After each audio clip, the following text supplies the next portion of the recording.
आप हैं घर की आर्थिक तंगी से परेशान? क्या बीमारियों ने जकड़ी है आपकी जान? क्या बच्चों का पढ़ाई में नहीं लगता ध्यान? क्या जीवन में होती अनहोनियों से आप हैं हैरान? तो वास्तु करेगा इन सभी समस्याओं का समाधान। देखिए संपूर्ण वास्तु हर शनिवार और रविवार दोपहर 1:30 बजे।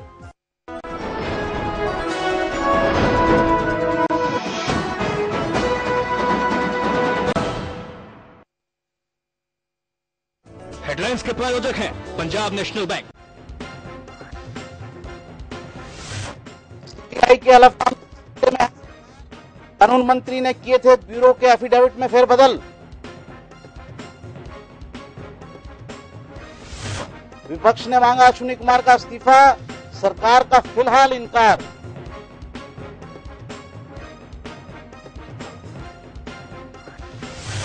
मोदी ने फेंका नया पत्ता, विरोधियों को जवाब, कहा सिर्फ हिंदुओं का नेता नहीं हूं।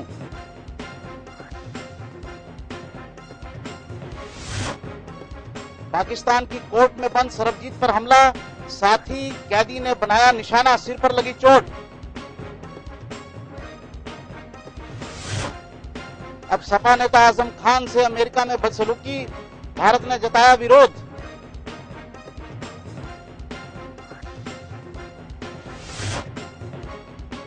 भोपाल के अस्पताल की छत गिरी, मलबे में कई मरीज दबे।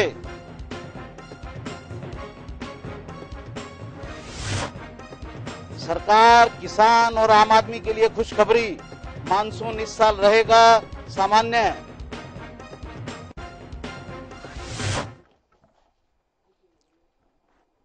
हेडलाइंस के प्रायोजक हैं पंजाब नेशनल बैंक। नमस्कार, महाबहस में आप सबका स्वागत है। मैं फिर हाजिर हूं, कमलकांत गौरी। आज शहर में 2 बड़ी घटनाएं हुई। एक बड़ी घटना, सीबीआई के प्रमुख ने से जो सरकार है, केंद्र सरकार, उसको सख्ते में डाल दिया, एक तरह से धाराशाही कर दिया। सीबीआई प्रमुख ने सुप्रीम कोर्ट में एक एफिडेविट दायर किया और कहा कि जो रिपोर्ट मुझे आपको सौंपनी थी, यानी उन्हें सुप्रीम कोर्ट को सौंपनी थी, उसे सौंपने से पहले कानून मंत्री अश्विनी कुमार ने उनको बुलाया और उस मीटिंग में प्राइम मिनिस्टर ऑफिस के कुछ अधिकारी थे और साथ में कोयला मंत्रालय के भी कुछ अधिकारी थे। उन्होंने उन्हें बताया कि साहब इस रिपोर्ट को थोड़ा ऐसे ऐसे कर दीजिए, कानून के खिलाफ है। सुप्रीम कोर्ट में दायर की जाने वाली रिपोर्ट को कोई मंत्री नहीं देख सकता है। कानून मंत्री के तहत तो सीबीआई आती ही नहीं है। अब विपक्ष इस्तीफा मांग रहा है। मामला बहुत बड़ा है, कैसे तय होगा उस पर डिपेंड करेगा। जुडिशरी का भविष्य, एक तरह से जुडिशरी तय करेगी कि जुडिशरी कितनी इस मामले में सख्त हो सकती है। सरकार का रुख तय होगा और सीबीआई का जो स्टेटस है वो तय होगा। एक दूसरी बड़ी खबर नरेंद्र मोदी की। नरेंद्र मोदी जब भी भाषण देते हैं कोई नया पत्ता फेंक देते हैं। पिछले दिनों में बहुत कम ऐसे हो रहा है कि उनके किसी भाषण में कोई नया पत्ता ना आया हो। आज उन्होंने हरिद्वार में एक भाषण दिया, रामदेव के स्कूल का एक ओपनिंग था, उनका गुरुकुल का एक ओपनिंग थी, और कह दिया उन्होंने कि साहब मैं कोई हिंदुओं का नेता नहीं हूं। बहुत बड़ा बयान है, छोटी बात है, बयान बहुत बड़ा है। मेरी तफसील से जाने से पहले साहे जी इस पर विस्तार से प्रकाश डालेंगे। देखिए, मैंने कमल जी पहले भी कहा है कि नरेंद्र मोदी जी भाषण देने में बेजोड़ हैं। आज इस देश में सारी राजनीतिक पार्टियों को जोड़ लीजिए तो नरेंद्र मोदी से बेहतर भाषण देने वाला कोई नहीं है। बेहतर भाषण देना का मतलब नहीं है कि वो सफल हो ही जाएंगे, लेकिन वो जब आवाज उनकी है, उनकी वाणी में तेज है, ओज है और वो एक विश्वास पैदा करते हैं। आज देखिए उनकी मुख्य बातें क्या रही, मेरे ख्याल से 3। साहब मैं 1 मिनट में आपको रोकूंगा। जी। आपकी तफसील में जो आप जा रहे हैं उसका विस्तार से विश्लेषण कर रहे हैं, उससे पहले एक रिपोर्ट देख लेते हैं, हमारे दर्शकों को पूरा मुद्दा समझने में काम आएगी।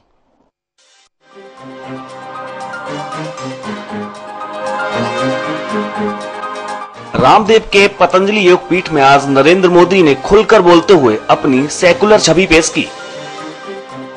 मोदी ने सबसे पहले तो रामदेव की तारीफ में कसीदे पढ़े, फिर कहा कि वो सिर्फ हिंदुओं के नेता नहीं हैं। सुखिनः सन्तु सर्वे सन्तु निरामया सर्वे भद्राणि पश्यन्तु मा कश्चित् दुःखभाग् भवेत्। सबके कल्याण की बात, सबके स्वास्थ्य की बात, सबके समृद्धि की बात, ये हमें मैनिफेस्टो हमारे पूर्वजों ने दिया है। और शायद दुनिया में किसी समाज के पास, किसी धर्म के पास, किसी परंपरा के पास 2 अक्षर लाइन में मानव विकास का चित्र खींचा गया होगा, सोशल वेलफेयर के कामों का खाका खींचा गया होगा, ऐसा शायद दुनिया में कहीं नहीं होगा। ये मेरा ज्ञान कहता है। मोदी ने 2002 के गुजरात दंगों पर बोलते हुए कहा कि 12 साल से गुजरात में कोई दंगा नहीं हुआ है। अभयम मेरा शब्द था उस दिन के भाषण में। 2002 के उस माहौल में ये संतों की कृपा रही है, इन्हीं की शिक्षा दीक्षा रही है। उस माहौल में भी, इतने विकट वातावरण में भी ईश्वर ने मेरे मुंह से एक शब्द निकाला था और मैंने कहा था, अब सरकार बन चुकी थी, मेरा एक ही मंत्र है, अभयम अभयम। मैंने कहा था।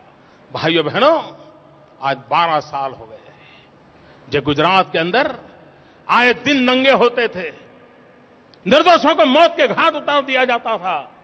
आज 12 साल हो गए, दंगों का नामो निशान वहां नहीं बचा है।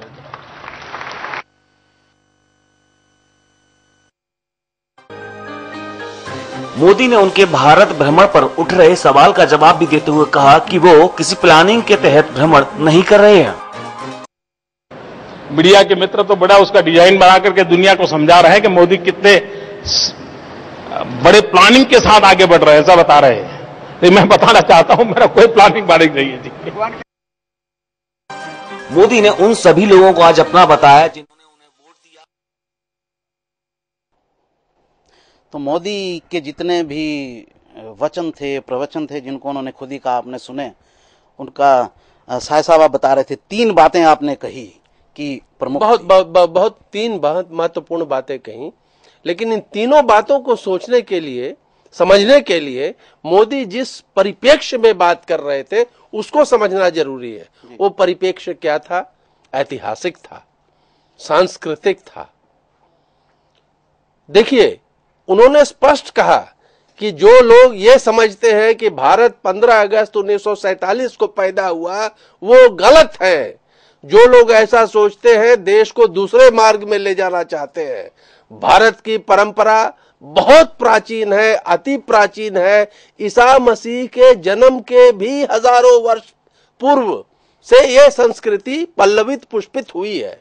तो इस परिवेश पे वो बात कर रहे थे और वो कह रहे थे कि जब मैं बच्चा था, जब मैं गरीब था, जब मैं किसी लायक नहीं था, तो मुझे क्या शिक्षा दी गई? मुझे यह सिखाया गया कि सभी की सुख की कामना करो। सब कोई, इस भारत माता के जितने संतान हैं, सब सुखी हों। और उन्होंने स्पष्ट इस बात को किया कि संतों, ऋषियों, मनीषियों ने यह नहीं कहा कि सिर्फ हिंदू सुखी हो और बाकी सब दुखी हो जाएं। ये पहली महत्वपूर्ण बात, ऐतिहासिक परिवेश को समझना होगा। अब इसको राजनीति से मैं नहीं जोड़ रहा हूं। देखिए, राजनीति की बात बाद में होगी। दूसरी उन्होंने महत्वपूर्ण बात कही कि देखिए, एक इंसिडेंट 2002 में हुआ, फिर चुनाव हुए, चुनाव में नरेंद्र मोदी जी विजयी हुए। विजयी होने के बाद उन्होंने अपने 2002 के भाषण का याद दिलाया और कहा कि उस भाषण में उन्होंने यही कहा था कि जिन्होंने वोट दिया, सिर्फ उनकी जिम्मेदारी उनके सर पे नहीं है, जिन्होंने वोट नहीं दिया उनकी भी जिम्मेदारी उनके सर पर है, और जिन्होंने किसी को वोट नहीं दिया उनकी भी जिम्मेदारी। कहने का मतलब यह है कि अब वो मुख्यमंत्री बन गए हैं तो सारा गुजरात का कल्याण करना उनका काम है। इस बात पे बल दिया। अभी आपने पहला मुद्दा एक छेड़ा, कानून मंत्री और कोयला घोटाले से, इससे जोड़ के मैं एक ही बात ये नरेंद्र मोदी की परिवेश में कहूंगा कि देखिए, प्रधानमंत्री कोई कांग्रेस के लिए प्रधानमंत्री नहीं है, आज सारे देश के हैं। तो यदि उनका व्यवहार, उनका विचार और उनकी कार्यशैली पूरे देश को विश्वास में लेके करेगा, क्योंकि अपोजिशन भी उन्हीं का है, सत्ता पक्ष भी उन्हीं का है, वो कोई सिर्फ कांग्रेस के प्रधानमंत्री नहीं है, इस देश के प्रधानमंत्री है। तो ऐसा ही नरेंद्र मोदी ने कहा। तीसरी बात नरेंद्र मोदी की जो अति महत्वपूर्ण है कि उन्होंने उस वक्त एक संकल्प लिया था अभय मंत्र का। अभय माने राज्य की जनता भय रहित रहे। देखिए 2002 के दंगे एक कंट्रोवर्शियल चीज है, उसमें मोदी को माफी फाइनली देश की जनता करती है या नहीं करती है, ये अगला लोकसभा का चुनाव बताएगा। लेकिन ये बात उनकी उन सच्चाई से भरी हुई है कि 2002 के बाद गुजरात प्रदेश में कहीं दंगे नहीं हुए। ये उनके सफल प्रशासन को परिलक्षित करता है। तो ये तीन महत्वपूर्ण बातें हैं। मैं समझता हूं ये राजनीति से थोड़ी हटके भी है। अगर इस पे भी गहरी राजनीति की तलाश करने वाले लोग करेंगे तो उसकी बात मैं बाद में करूंगा। जी, शाह जी ने बड़ी बातें कही जो नरेंद्र मोदी ने भाषण दिया। दरअसल नरेंद्र मोदी एक ऐसे वक्ता हैं, शाह जी ने ही कहा, जो इस समय देश में बहुत फोर्सफुली भाषण देते हैं। वो स्टेज पर खड़े होते हैं तो लगता है कोई नेता भाषण दे रहा है, उनकी आवाज लोग सुनना चाहते हैं। मुझे तो कभी लगता है कि वो जिस भी ऑडियंस के पास जाते हैं उस ऑडियंस को पूरे पर्सपेक्टिव में बोलते हैं और वो रिसीव करती है। ये उनकी पॉपुलैरिटी का एक कारण हो सकता है, लेकिन आज मुद्दा वो नहीं है। एक बात में छूट गया उनकी भाषण में।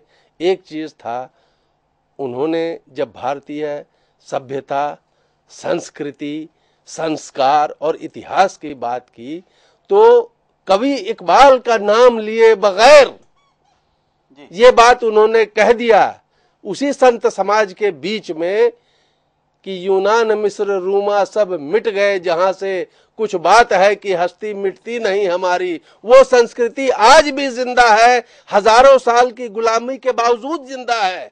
तो हम अपनी जड़ को न भूलें, को पकड़ें। तो नरेंद्र मोदी ने वो पुराने बातें कही, आरएसएस की थोड़ी बातें। एक दर्शक जुड़ गए हैं, पहले उनकी बात सुन लेते हैं। जी बोलिए। मैं निवेदन कर रहा था यहाँ से राजस्थान से पंडित अशोक बोहरा। नरेंद्र मोदी जी की जो बात है, वैसे एक शिक्षण संस्था में जो कही जा रही है वो कोई ऐसी नई बात नहीं है।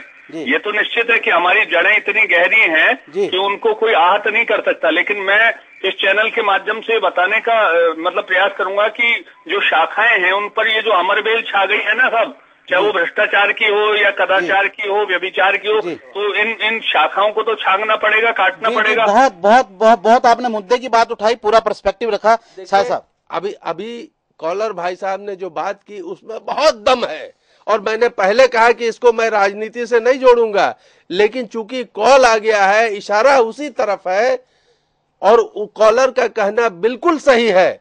आज नरेंद्र मोदी का विरोध इस देश में कम, भारतीय जनता पार्टी के अंदर ज्यादा हो रहा है। शाह जी ने बड़ी बातें कही, बड़े मुद्दे भी उठे, लेकिन अमरबेल वही हैं जो शाह जी बता रहे हैं। लेकिन आज का मुद्दा ये एक पर्सपेक्टिव था उनके भाषण का, लेकिन मूल मुद्दा ये नहीं है नरेंद्र मोदी के भाषण का। मूल जो उन्होंने बात कही वो ये थी कि मैं हिंदुओं का नेता नहीं हूं। तो ये तो पॉलिटिकल बात उन्होंने खुद ही कह दी, किसी को कहने की जरूरत नहीं है। तो वो क्या होना चाह रहे हैं? क्या वो सेकुलर होना चाह रहे हैं? क्या उनके सेकुलर बनने की ये कोशिश देश स्वीकार कर लेगा? क्या 2002 की बात भुला दी जाएगी? इस पर चर्चा करेंगे, लेकिन एक ब्रेक के बाद।